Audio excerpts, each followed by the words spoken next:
9 news और आपके साथ मैं हूं क्रांति सिंह। हमारे खास प्रोग्राम में आपका एक बार फिर स्वागत है। तमाम अपडेट्स के साथ हम हर बार आपके सामने हाजिर होते हैं और एक बार फिर एक ऐसे सवाल के साथ लौटे हैं हम जिसे सुन करके शायद आप भी हैरान हो जाएंगे। आपने देखा है कि किस तरीके से राष्ट्रपति चुनाव को लेकर के चारों तरफ गहमा गहमी का मंजर है। हर तरफ यहाँ पर राष्ट्रपति चुनाव को लेकर के कभी विपक्ष की तरफ से आवाजें उठ रही हैं तो कभी पक्ष की तरफ से आवाजें उठ रही हैं। कौन इस खेला में अपनी बाजी मार पाएगा, इसको देखना बेहद ही दिलचस्प है। यहाँ पर लगातार रोजाना एक नए पहलू के साथ एक नई खबर आती है और आज जिस मुद्दे पर हम बात करने वाले, हम चाहते हैं कि आप भी अपने तर्क हमें कमेंट सेक्शन में साथ के साथ लिखते जरूर रहे। मेघा हमारे साथ मौजूद है, इस पूरे कार्यक्रम में हमारे साथ चर्चा करेंगी। मेघा, आपका बहुत बहुत स्वागत है हमारे इस खास कार्यक्रम में।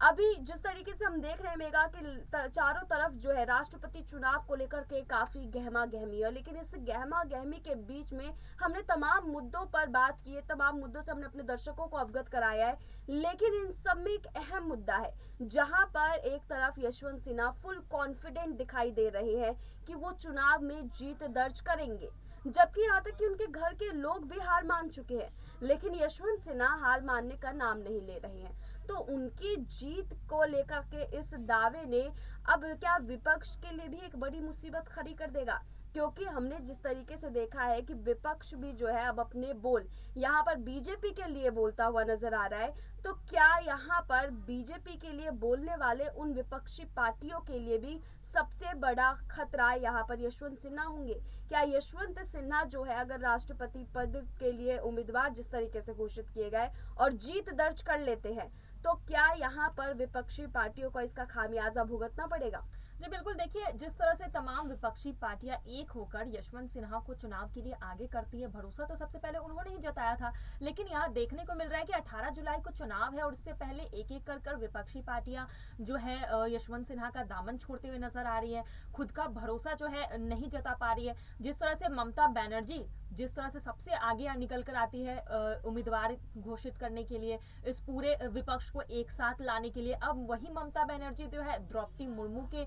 जीतने की बातें कर रही हैं। वही ममता बनर्जी जो है ये कह रही है कि अगर उन्हें पहले पता होता तो वो भी द्रौपदी मुर्मू का साथ देती। तो यहाँ पर देखने को मिल रहा है कि चाहे वो मायावती हो, चाहे शिवसेना हो, चाहे कांग्रेस के एक दिग्गज नेता हो, लगातार जो देखने को मिल रहा है कि सभी लोग यहाँ पर यशवंत सिन्हा को एकजुट होकर दाव तो खेल देते हैं, लेकिन जैसे ही बीजेपी मैदान में द्रौपदी मुर्मू को उतारती है सभी पीछे हट जाते हैं और यशवंत सिन्हा अकेले पड़ जाते हैं। और ये चीज यशवंत सिन्हा को भी पता है और इस चीज यशवंत सिन्हा ये चीज अच्छे तरीके से जान रहे हैं कि समर्थन भले ही विपक्ष उन्हें नहीं दे रही है, भले ही विपक्ष जो है अब द्रौपदी मुर्मू को अपना समर्थन कहीं ना कहीं पर्दे के पीछे दे रही है, लेकिन अभी भी देखिए पूरी तरह से मैदान में टिके हुए हैं यशवंत सिन्हा, हार नहीं मान रहे हैं, लगातार अपने बयान दे रहे हैं, लगातार सवाल खड़े कर रहे हैं, विपक्ष को घेरने का काम भी वही कर रहे हैं। और यशवंत सिन्हा के सामने अभी साथ कौन खड़ा है, अखिलेश यादव हो जाए या फिर यहाँ पर देखने को मिल रहा है कि राहुल गांधी, कांग्रेस पार्टी, बस दो लोग जो है पूरी तरह से डटकर खड़े हुए हैं और बाकी विपक्षी पार्टियां कहीं ना कहीं साइडलाइन होती हुई नजर आ रही है। तो आगे चलकर अगर यशवंत सिन्हा जीतते हैं तो बिल्कुल ये बात वो याद रखेंगे कि किस तरह से विपक्ष ने उन्हें भरोसा जताया और बीच मझधार में उन्हें छोड़कर चल दिए। और ये चीज यशवंत सिन्हा अगर जीतते हैं राष्ट्रपति का चुनाव, तो ये चीज जो है उल्टा भारी पड़ सकता है विपक्ष पार्टी को। जी बिल्कुल, यहाँ पर विपक्ष पार्टी को ये खेला उन्हीं के ऊपर भारी पड़ता हुआ नजर आ रहा है। तो हम इसको इस तरीके से भी समझ सकते हैं मेघा यहाँ पर कि विपक्ष के लिए ये घड़ी कुछ इस कदर हो चुकी है कि अब वो ना घर का रहा है ना घाट का रहा है, क्योंकि अगर यहाँ पे द्रौपदी मुर्मू जीत जाती है तो भी उनके लिए खाई है, अगर यहाँ पर यशवंत सिन्हा जीत जाते हैं तो भी उनके लिए खाई है। जी बिल्कुल, देखिए ममता बनर्जी जिस तरह से सबसे पहले आई थी यहाँ पर देखा जाए विपक्षों को एक करने के लिए, सबसे पहले उन्होंने ही कमान संभाली थी विपक्षी पार्टियों की तरफ से, यशवंत सिन्हा का दाव भी उन्होंने खेला था। लेकिन देखने को मिला कि जैसे ही द्रौपदी मुर्मू मैदान में उतरती है ममता बनर्जी अपने कदम पीछे खींच लेती है। तो यहाँ पर देखा जा रहा है कि ममता बनर्जी न खुलकर द्रौपदी मुर्मू का समर्थन कर रही है, न उनका साथ दे रही है, न खुलकर यहाँ पर यशवंत सिन्हा के लिए वोट मांग रही है। तो कहीं ना कहीं ममता बनर्जी जो बीच मझधार में फंसी हुई है अभी, उसका खामियाजा तो आगे चलकर उन्हें भुगतना पड़ेगा। जिस तरह से जो विश्वास यशवंत सिन्हा पर उन्होंने पहले जताया था, जब एनडीए ने अपने प्रत्याशी को नहीं उतारा था, तब आप ममता बनर्जी की बातें सुनिए, तब जिस तरह से उन्होंने भरोसा यशवंत सिन्हा पर जताया था, और अब वही ममता बनर्जी के बोल देखिए वो बदल चुके हैं। वही ममता बनर्जी ये कह रही है कि अगर एनडीए उनसे बातचीत कर ये नाम को आगे करती तो वो भी अपना समर्थन देती। तो कहीं ना कहीं विश्वासघात जो है यशवंत सिन्हा के साथ हो रहा है, और इसका खामियाजा ममता बनर्जी को भुगतना पड़ेगा। अगर यहाँ पर देखा जाए द्रौपदी मुर्मू भी जीतती है तो यहाँ पर समर्थन तो पूरी तरह से ममता बनर्जी ने उन्हें दिया नहीं, टीएमसी पार्टी ने उन्हें दिया नहीं, और ना ही अपना पूरा समर्थन वो यशवंत सिन्हा को दे रही है। तो कहीं ना कहीं बीच में जो ममता बनर्जी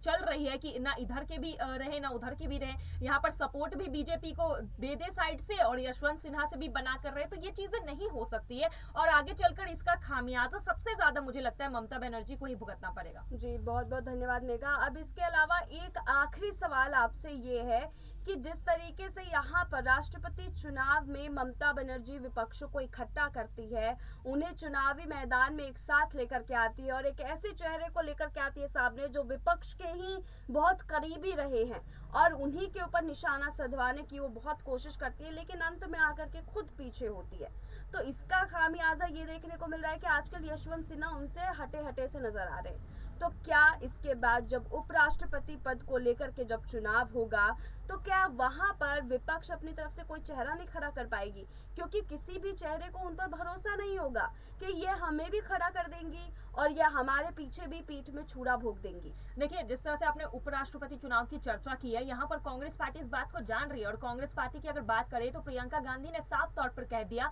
कि भले ही राष्ट्रपति चुनाव में कमान ममता बनर्जी ने संभाली थी, वो आगे आई थी, लेकिन उपराष्ट्रपति की कमान जो है नेतृत्व कांग्रेस पार्टी इस बार करेगी। राहुल गांधी और यहाँ पर प्रियंका गांधी आगे आएंगे, सोनिया गांधी आगे आएंगी, और उन्होंने कह दिया है यहाँ पर कि तैयारियां अब कांग्रेस पार्टी करेगी उपराष्ट्रपति चुनाव के लिए, क्योंकि कहीं ना कहीं पता है कि जिस तरह से जो गलतियां यहाँ पर राष्ट्रपति चुनाव के वक्त ममता बनर्जी ने की है, वो गलतियां दोहराना नहीं चाहती है कांग्रेस पार्टी, और जिस तरह से समर्थकों को सारी विपक्षी पार्टियों को एक साथ लाने में नाकामयाब रही है, उन सारी चीजों पर भी ध्यान दिया जा रहा है। तो उपराष्ट्रपति चुनाव में मुझे नहीं लगता है कि ममता बनर्जी को आगे किया जाएगा, उनकी कोई अहम भूमिका होगी। इस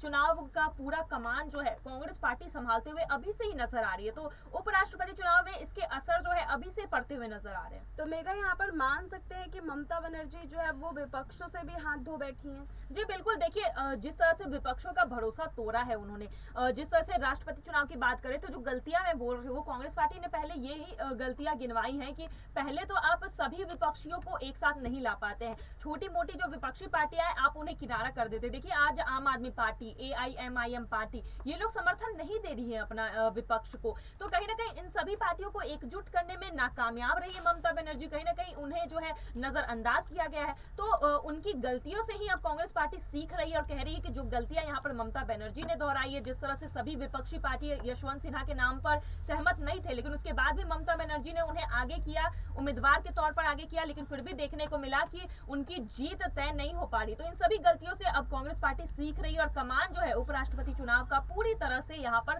कांग्रेस अपने हाथ में रख रही है। जी बहुत बहुत धन्यवाद मेघा हमारे साथ इस चर्चा में जुड़ने के लिए और तमाम सवालों के जवाब देने के लिए। हम उम्मीद करते हैं कि आपको हमारा ये खास कार्यक्रम पसंद आया होगा और तमाम मुद्दे जो शायद आपके मन में भी आ रहे होंगे उनका जवाब आपको मिल गया होगा। इसके अलावा अगर आपके मन में कोई भी सवाल है कि यहाँ पर राष्ट्रपति चुनाव से जुड़े हुए तमाम मुद्दे, हम उन तमाम मुद्दों पर फिर से चर्चा करने के लिए हाजिर होंगे। तब तक आप जो है हमें कमेंट सेक्शन में लिख करके ज़रूर बताइएगा कि आप और किन मुद्दों पर चाहते हैं कि हम अपना खास कार्यक्रम लेकर के आए। फिलहाल ऐसे ही तमाम अपडेट्स के लिए देखते रहिए SPN 9 न्यूज़।